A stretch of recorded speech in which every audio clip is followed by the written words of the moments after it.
ओम शांति। आज 2 मई 2022 के साकार मधुर महावाक्य हैं। आज की मधुर मुरली में बाबा ने हमें स्वधर्म की स्मृति दिलाई। आत्मा का स्वधर्म शांत है। अपने शांति स्वधर्म में स्थित रहना है। शांति के लिए यहाँ वहाँ भटकना नहीं। मनुष्य तो दर दर भटकते हैं, ना वो बाबा को जानते हैं ना वो स्वयं को जानते हैं।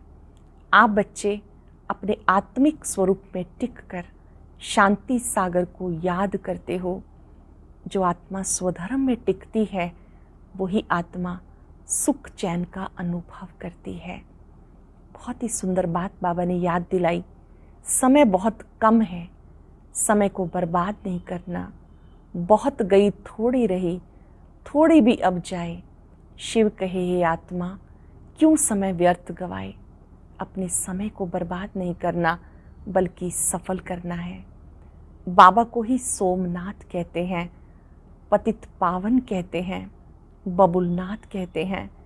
कैसे वो आके कांटों को फूल बनाते हैं, सोम रस पिलाते हैं। जो बच्चे बने हैं वो ही जानते हैं। सुनते हैं बाबा के मधुर बोल बाबा के शब्दों में। बाबा कहते हैं, मीठे बच्चे शांति तुम्हारे गले का हार है, आत्मा का स्वधर्म है। इसलिए शांति के लिए भटकने की दरकार नहीं। तुम अपने स्वधर्म में स्थित हो जाओ। शांति तुम्हारे गले का हार है, आत्मा का स्वधर्म है। इसलिए शांति के लिए भटकने की दरकार नहीं। तुम अपने स्वधर्म में स्थित हो जाओ। क्वेश्चन है, मनुष्य किसी भी चीज को शुद्ध करने के लिए कौन सी युक्ति रचते हैं और बाबा ने कौन सी युक्ति रची है? जवाब है, मनुष्य किसी भी चीज को शुद्ध बनाने के लिए उसे आग में डालते हैं। यज्ञ भी रचते हैं तो उसमें भी आग जलाते हैं। यहाँ भी बाबा ने रुद्र यज्ञ रचा है, लेकिन ये ज्ञान यज्ञ है। इसमें सबकी आहुति पड़नी है। तुम बच्चे देह सहित सब कुछ इसमें स्वाहा करते हो। तुम्हें योग लगाना है, योग की ही रेस है। इसी से तुम पहले रुद्र के गले का हार बनेंगे। योग की रेस से रुद्र के गले का हार बनेंगे, फिर विष्णु के गले की माला में पिरोए जाएंगे। गीत है ओम नमो शिवाय, ओम शांति। ये महिमा किसकी सुनी? पारलौकिक परम पिता परमात्मा की। सभी भक्त अथवा साधना करने वाले उनको याद करते हैं। उनका नाम फिर पतित पावन भी है। बच्चे जानते, भारत पावन था। लक्ष्मी नारायण आदि का पवित्र प्रवृत्ति मार्ग का धर्म था, जिसको आदि सनातन देवी देवता धर्म कहा जाता। भारत में पवित्रता, सुख, शांति सब कुछ था। पवित्रता नहीं तो ना शांति है ना सुख है। शांति के लिए भटकते रहते हैं, जंगल में फिरते रहते हैं। एक को भी शांति नहीं, क्योंकि ना बाप को जानते हैं ना ही समझते हैं कि मैं आत्मा हूँ और ये मेरा शरीर है। इन द्वारा कर्म करना होता है। मैं आत्मा हूँ, मुझे शरीर के द्वारा कर्म करना है, मैं शांत स्वरूप हूँ, ये बात नहीं जानते। मेरा स्वधर्म शांत है, ये शरीर के ऑर्गन्स हैं। आत्मा को ये भी पता नहीं कि हम आत्माएं निर्वाण व परम धाम की वासी हैं। इस कर्म क्षेत्र पर हम शरीर का आधार ले पार्ट बजाते हैं। शांति का हार गले में पड़ा है, धक्के खाते रहते हैं बाहर, पूछते रहते हैं मन को शांति कैसे मिले। उनको ये पता नहीं आत्मा मन बुद्धि सहित है। आत्मा परम पिता परमात्मा की संतान है। वो शांति सागर है, हम उनकी संतान हैं। अब अशांति तो सारी दुनिया को है। सब कहते हैं पीस हो। अब सारी दुनिया का मालिक एक है, जिसको शिवाय नमः कहते हैं। ऊंचते ऊंच भगवान, वो शिव कौन है ये भी मनुष्य नहीं जानते।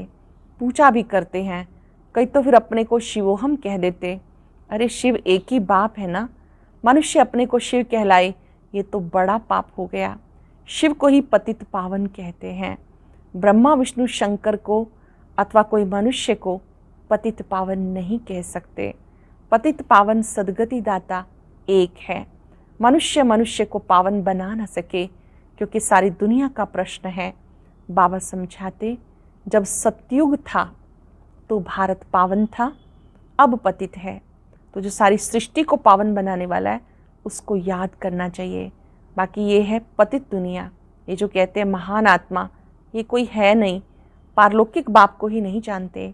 भारत में शिव जयंती गाई जाती तो जरूर भारत में आया होगा पतितों को पावन बनाने के लिए। कहते मैं संगम पर आत्मा आता हूँ, जिसको कुंभ कहते हैं। शिव बाबा कहते मैं संगम युग पर आता हूँ, यही सच्चा कुंभ है।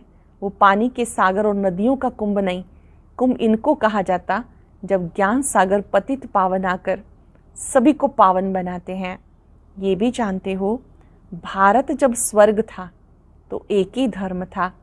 भारत में सूर्यवंशी राज्य था, त्रेता में चंद्रवंशी, जिसकी महिमा है राम राजा राम प्रजा।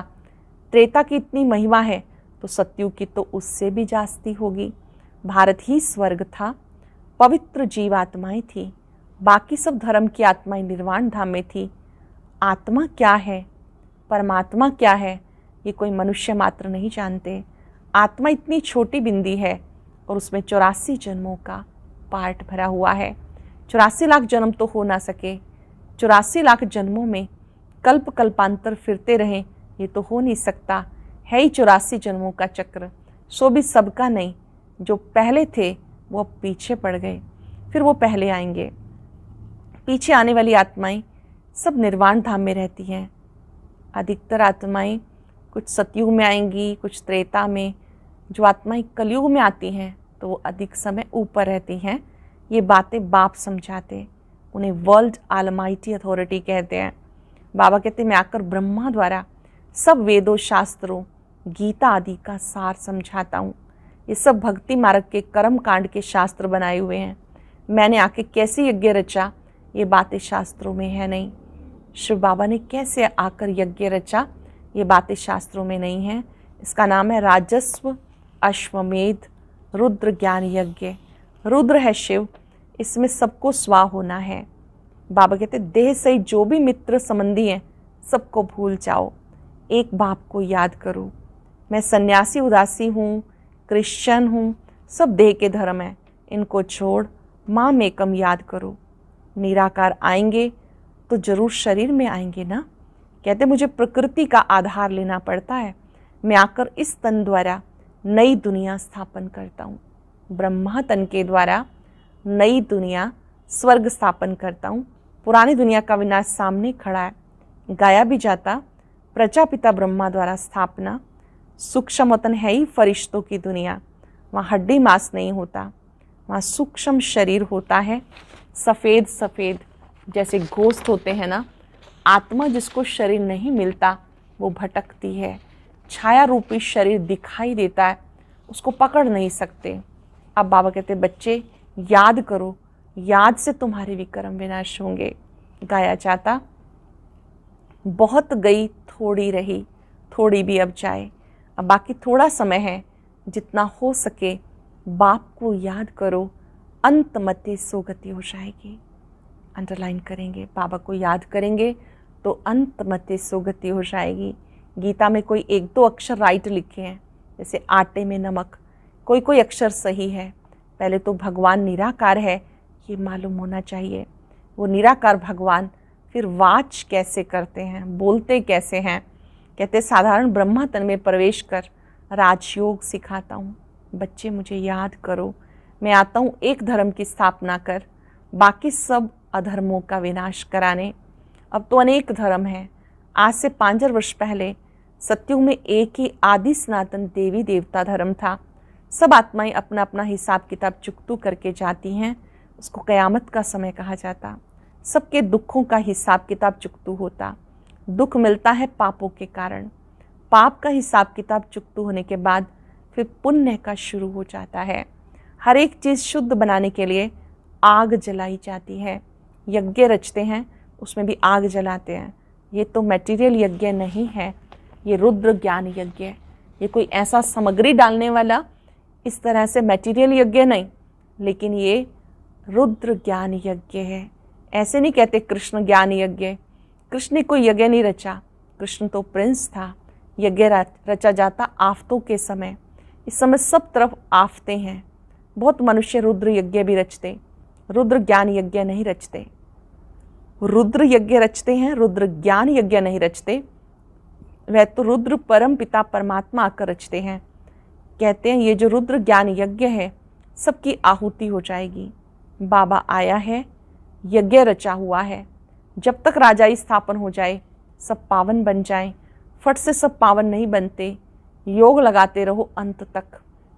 यह है योग की रेस। बाबा को जितना जास्ती याद करते हैं उतना दौड़े लगा कर जाए। रुद्र के गले का हार बनते हैं, फिर विष्णु के गले की माला बनेंगे। पहले रुद्र की माला, फिर विष्णु की माला। पहले बाप सबको घर ले जाते हैं। जो जितना पुरुषार्थ करेंगे वो नर से नारायण, नारी से लक्ष्मी बन राज्य करते हैं। गोया ये आदि सनातन देवी देवता धर्म स्थापन हो रहा है। तुम्हें बाप राजयोग सिखा रहे हैं, जैसे 5,000 वर्ष पहले सिखाया था, फिर कल्प के बाद सिखाने आए हैं। शिव जयंती अथवा शिवरात्रि मनाते हैं। रात अर्थात कलयुगी पुरानी दुनिया का अंत, नई दुनिया की आदि। सतयुग त्रेता है दिन, द्वापर कलयुग है रात। बेहद का दिन ब्रह्मा का, बेहद की रात ब्रह्मा की। कृष्ण का दिन रात नहीं गाया जाता। श्री कृष्ण को ज्ञान ही नहीं रहता। ब्रह्मा को ज्ञान मिलता शिव बाबा से, फिर तुम बच्चों को मिलता है इनसे। गोया शिव बाबा तुम्हें ब्रह्मा तन से ज्ञान दे रहे हैं, तुम्हें त्रिकालदर्शी बनाते हैं। मनुष्य सृष्टि में एक भी त्रिकालदर्शी कोई हो ना सके। अगर होवे तो नॉलेज देना। ये सारी सृष्टि चक्र किस तरह से चक्र लगाती है, कैसे चक्र फिरता है, कोई भी नॉलेज नहीं दे सकता। भगवान तो सबका एक है। श्री कृष्ण को थोड़े ही सब भगवान मानेंगे। वह तो राजकुमार है। राजकुमार भगवान होता है क्या? अगर वो राज्य करे फिर गंवाना पड़े। बाबा कहते तुम्हें विश्व का मालिक बनाने के लिए मैं फिर निर्वाण धाम में जाके रहता हूँ। तुम्हें विश्व का मालिक बनाकर फिर मैं निर्वाण धाम में चला जाता हूँ। फिर जब दुख शुरू होता है तब मेरा पार्ट शुरू हो जाता है। मैं सुनवाई करता हूँ। मुझे कहते हे रहम दिल। भक्ति भी पहले अव्यभिचारी अर्थात एक शिव की करते हैं, फिर देवताओं की शुरू करते हैं। अब तो व्यभिचारी भक्ति बन गई। पुजारी भी ये नहीं जानते कब से पूजा शुरू होती। शिव व सोमनाथ बात एक ही है। शिव है निराकार। सोमनाथ क्यों कहते हैं? क्योंकि सोमनाथ बाप ने बच्चों को ज्ञान अमृत पिलाया। सोमनाथ ने स्वयं बच्चों को ज्ञान अमृत पिलाया। नाम तो ढेर हैं। बबुल नाथ भी कहते हैं क्योंकि बबुल के जो कांटे थे उन्हें फूल बनाने वाला सबका सदगति दाता बाप है। उनको फिर सर्वव्यापी कहना ये तो ग्लानि हुई ना। बाबा कहते जब संगम का समय होता है तब एक ही बार मैं आता हूँ। जब भक्ति पूरी होती है मैं तब आता हूँ। ये एक नियम है। मैं आता एक बार हूँ। बाप एक है, अवतार भी एक है। एक बार आकर सबको पवित्र राजयोगी बनाता हूँ। एक ही बार आता हूँ, बच्चों को पवित्र और राजयोगी बनाता हूँ। तुम्हारा राजयोग है सन्यासियों का हठ योग। राजयोग सिखा ना सके। ये हठ योगियों का भी एक धर्म है। भारत को थमाने के लिए पवित्रता तो चाहिए ना। भारत 100% पावन था, अब पतित है। तब कहते हैं आके पावन बनाओ। सतयुग है पावन जीवात्माओं की दुनिया। अब ग्रस्त धर्म पतित है। सतयुग में ग्रस्त धर्म पावन था, फिर से वही पवित्र ग्रस्त धर्म की स्थापना हो रही है। एक बाप ही सबका मुक्ति जीवन मुक्ति दाता है। मनुष्य मनुष्य को मुक्ति जीवन मुक्ति दे ना सके। तुम हो ज्ञान सागर बाप के बच्चे। तुम ब्राह्मण सच्ची सच्ची यात्रा कराएंगे, बाकी सब झूठी यात्रा कराने वाले हैं। तुम हो डबल अहिंसक। कोई हिंसा नहीं करते हो, न लड़ते झगड़ते हो, न ही काम कटारी चलाते हो। काम पर जीत पाने में मेहनत लगती है, विकारों को जीतना है। तुम ब्रह्मा कुमार कुमारियाँ शिव बाबा से वर्षा लेते हो। तुम आपस में भाई बहन ठहरे। हम सब निराकार भगवान के बच्चे आपस में भाई भाई हैं। फिर ब्रह्मा बाबा के बच्चे हैं तो जरूर निर्विकारी बनना चाहिए ना। अर्थात विश्व की बादशाही तुम्हें मिलती है। यह बहुत जन्मों के अंत का जन्म। कमल फूल समान पवित्र बने तब ऊंच पद मिलता है। कमल फूल समान पवित्र बने तब ऊंच पद मिलता। अब बाप द्वारा तुम बहुत समझदार बनते हो। सृष्टि की नॉलेज तुम्हारी बुद्धि में है। तुम हो गए स्वदर्शन चक्रधारी। स्वयं आत्मा को दर्शन होता अर्थात नॉलेज मिलती है, परम पिता परमात्मा से मिलती, जिसको ही नॉलेजफुल कहते हैं। मनुष्य सृष्टि का बीज रूप है, चैतन्य है। अब आए हैं नॉलेज देने। एक ही बीज है, ये भी जानते हैं। बीज से झाड़ कैसे निकलता, ये उल्टा वृक्ष है, बीज ऊपर है। पहले पहले निकलता है दैवी झाड़, फिर इस्लामी बोधि वृद्धि होती जाती है। ये ज्ञान अब तुम्हें मिला और कोई दे ना सके। तुम जो सुनते हो ये तुम्हारी बुद्धि में रहा। सतयुग आदि में शास्त्र होते नहीं। कितनी सहज 5000 वर्ष की ये कहानी है। अच्छा, मीठे मीठे सिक्के लगे बच्चों प्रति मात पिता बाप दादा का याद प्यार गुड मॉर्निंग। रूहानी बाप की रूहानी बच्चों को नमस्ते। रूहानी बच्चों की रूहानी बाप दादा को नमस्ते, गुड मॉर्निंग। शुक्रिया बाबा, शुक्रिया। धारणा के लिए सार। पहली पॉइंट है, समय कम है, बहुत गई थोड़ी रही। जो भी श्वास बची हैं वह बाप की याद में सफल करनी है। जो भी श्वास बची हैं बाप की याद में सफल करनी है। पुराने पाप के हिसाब किताब चुकतू करने हैं। शांति स्वधर्म में स्थित होने के लिए पवित्र जरूर बनना है। जहाँ पवित्रता है वहाँ शांति है। मेरा स्वधर्म ही शांति है। मैं शांति सागर बाप की संतान हूँ, ये अनुभव करना है। मैं शांति सागर की संतान हूँ, शांत हूँ, ये अनुभव करना है। वरदान है, निर्माणता की विशेषता द्वारा सहज सफलता प्राप्त करने वाले सर्व के माननीय भव। निर्माणता की विशेषता द्वारा सहज सफलता प्राप्त करने वाले सर्व के माननीय भव। सर्व द्वारा मान प्राप्त करने का सहज साधन है निर्माण बनना। जो आत्माएं स्वयं को सदा निर्माण चित्त की विशेषता से चलाती रहती हैं वो सहज सफलता को पाती हैं। निर्माण बनना ही स्वमान है। निर्माण बनना झुकना नहीं, सर्व को अपनी विशेषता और प्यार से झुकाना है। वर्तमान समय प्रमाण सदा और सहज सफलता प्राप्त करने का यही मूल आधार है। हर कर्म संबंध संपर्क में निर्माण बनने वाले ही विजयी रतन बनते हैं। हर कर्म संबंध संपर्क में निर्माण बनने वाले ही विजयी रतन बनते हैं। सरल शब्दों में निर्माणता ही सफलता का आधार है। मान की इच्छा से परे रहकर कार्य करना, ये निर्माणता ये दूसरों को भी झुकाती है। स्लोगन है, नॉलेज की शक्ति धारण कर लो तो विघ्न वार करने की बजाय हार खा लेंगे। नॉलेज की शक्ति धारण करो तो विघ्न वार करने की बजाय हार खा लेंगे। आज बार बार अपने स्वधर्म में स्थित होंगे।